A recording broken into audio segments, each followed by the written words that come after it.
ഈ വിഷയത്തിൽ ദുർബലമായ ഹദീസാണ്, അത് ഇനിയും ചർച്ചക്കെടുക്കണം എന്നല്ല ഈ ഉള്ളവൻ പറഞ്ഞത്. ചിലരൊക്കെ അങ്ങനെ തെറ്റിദ്ധരിപ്പിക്കുന്നുണ്ട്. പണ്ട് ദുർബലമാണ്, ചർച്ച വേണ്ടെന്ന് പറഞ്ഞു, ഇപ്പൊ ചർച്ച വേണമെന്ന് പറഞ്ഞു. ഞാൻ അന്നും ഇന്നും പറയുന്നു, അത് ദുർബലം തന്നെ. മുൻഗാമികൾ കൊടുത്ത മറുപടിക്കപ്പുറമുള്ള ഒരു വ്യാഖ്യാനത്തിലേക്ക് പോകണ്ട, ചർച്ച വേണ്ട. യാ ഇബാദല്ലാഹ് എന്ന് തുടങ്ങുന്ന ഒരു ദുർബലമായ ഹദീസിന്റെ പ്രശ്നത്തിൽ അല്ലാഹു അല്ലാത്തവരെ വിളിച്ചു പ്രാർത്ഥിക്കാൻ ഖുബൂരികൾ അത് തെളിവായി കൊണ്ടുവന്നപ്പോൾ മുസ്ലിം ലോകം മുഴുവനും ഇന്നേ വരെ അതിന് നൽകിയ ഒരു മറുപടിയുണ്ട്. ആ മറുപടിയിൽ നാം ഒതുങ്ങി നിൽക്കുക, അതിനും അപ്പുറമുള്ള വ്യാഖ്യാന ചർച്ചകളിൽ നിന്ന് നാം വിട്ടു നിൽക്കുക. യാ ഇബാദല്ലാഹ് എന്ന് തുടങ്ങുന്ന ഒരു ദുർബലമായ ഹദീസിന്റെ പ്രശ്നത്തിൽ അല്ലാഹു അല്ലാത്തവരെ വിളിച്ചു പ്രാർത്ഥിക്കാൻ ഖുബൂരികൾ അത് തെളിവായി കൊണ്ടുവന്നപ്പോൾ മുസ്ലിം ലോകം മുഴുവനും ഇന്നേ വരെ അതിന് നൽകിയ ഒരു മറുപടിയുണ്ട്. ആ മറുപടിയിൽ നാം ഒതുങ്ങി നിൽക്കുക, അതിനും അപ്പുറമുള്ള വ്യാഖ്യാന ചർച്ചകളിൽ നിന്ന് നാം വിട്ടു നിൽക്കുക. ഇനി അതല്ല, ആ വ്യാഖ്യാനത്തിൽ അപകടമുണ്ടെന്ന് പറഞ്ഞുകൊണ്ടാണല്ലോ ഈ ശിർക്കാരോപണം വരുന്നത്. അപ്പൊ ഒരു കൂട്ടരുടെ പേരിൽ ശിർക്കാരോപിക്കുമ്പോൾ മറുപക്ഷവും അടങ്ങി നിൽക്കുന്നില്ല, ഞങ്ങളിൽ ശിർക്കില്ല എന്നും പറയേണ്ടി വരുന്നു. അപ്പോൾ പിന്നെയും പ്രശ്നമാകുന്നത് മുൻനിർത്തിക്കൊണ്ടാണ് ഈ ഉള്ളവൻ സംസാരിച്ചത്.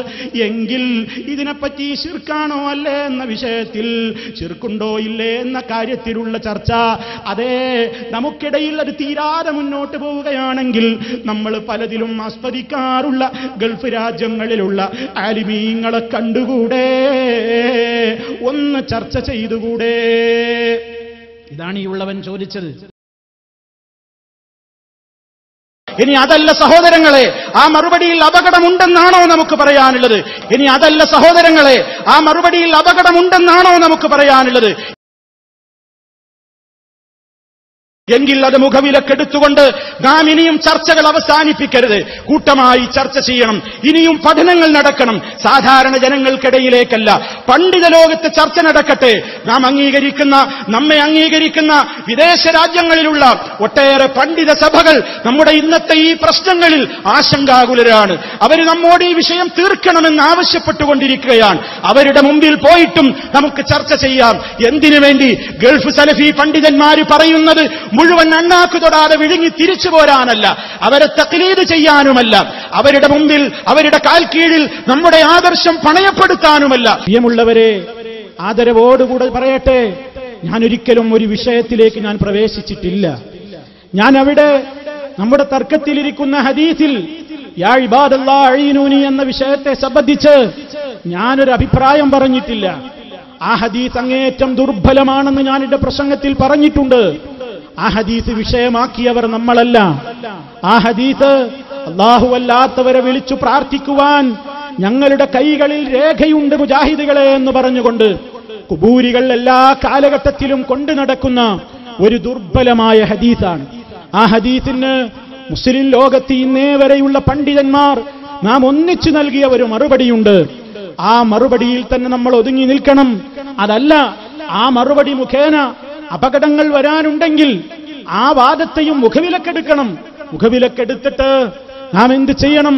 ചർച്ചകൾ തുടരണം. വിദേശ രാജ്യങ്ങളിൽ നമ്മെ ഉറ്റുനോക്കുന്ന, നമ്മെ സ്നേഹിക്കുന്ന നാം സ്നേഹിക്കുന്ന, നമ്മെ ആദരിക്കുന്ന നാം ആദരിക്കുന്ന അറബ് ലോകത്തുള്ള പണ്ഡിത സഭകൾ നമ്മുടെ കാര്യത്തിൽ ആശങ്കാകുലരാണ്. അവർ പലപ്പോഴും ചോദിക്കാറുണ്ട്, നിങ്ങളുടെ വിഷയങ്ങളിൽ ഒരു തീർപ്പ് കൽപ്പിച്ചുകൂടെ? നിങ്ങൾക്കിത് പൊതുജനമധ്യത്തിൽ എന്ന് ഈ ചർച്ചകൾ മാറ്റിവെച്ചുകൊണ്ട് ഒരു പണ്ഡിത സഭയുടെ മുമ്പിൽ വന്ന് ചർച്ച ചെയ്തുകൂടെ എന്നവർ ചോദിക്കാറുണ്ട്. അപ്പോഴും ഞാൻ അവിടെ വെച്ച് പറഞ്ഞിട്ടുണ്ട്, പ്രിയമുള്ളവരെ, നിങ്ങൾ കേട്ടു, നമ്മുടെ ആദർശം ഗൾഫ് സലഫി പണ്ഡിതന്മാരുടെ മുമ്പിൽ പോയി അടിയറ വെക്കണം എന്ന് തെറ്റിദ്ധരിക്കരുതേ. അവർ പറയുന്നത് അണ്ണാക്ക് തൊടാതെ വിഴുങ്ങണം എന്ന് പറയരുതേ. അതാണ് ഞാൻ പറഞ്ഞതെന്ന് കരുതരുതേ എന്ന നിലക്ക് ഈ ഉള്ളവൻ അവിടെ വെച്ച് പറഞ്ഞിട്ടുണ്ട്. മറിച്ചെന്താണ്? നമ്മൾ രണ്ടു കൂട്ടരും പോകണം.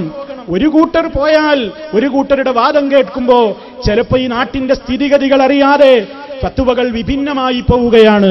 അതുകൊണ്ട് നമ്മുടെ തർക്കത്തിന്റെ മർമ്മം എന്താണെന്ന് അവരുടെ മുമ്പിൽ വെച്ച് രണ്ടു കൂട്ടരും പറയുമ്പോൾ, അതും പ്രമാണങ്ങൾ ഉദ്ധരിച്ചുകൊണ്ട് പറയുമ്പോൾ, ആ പണ്ഡിതന്മാർ വലിയ വലിയ ആലിമീങ്ങൾ അവരും പഠിച്ചത് പ്രമാണങ്ങൾ ഉദ്ധരിച്ചുകൊണ്ട് അവരും നമ്മെ കേൾപ്പിക്കുമല്ലോ.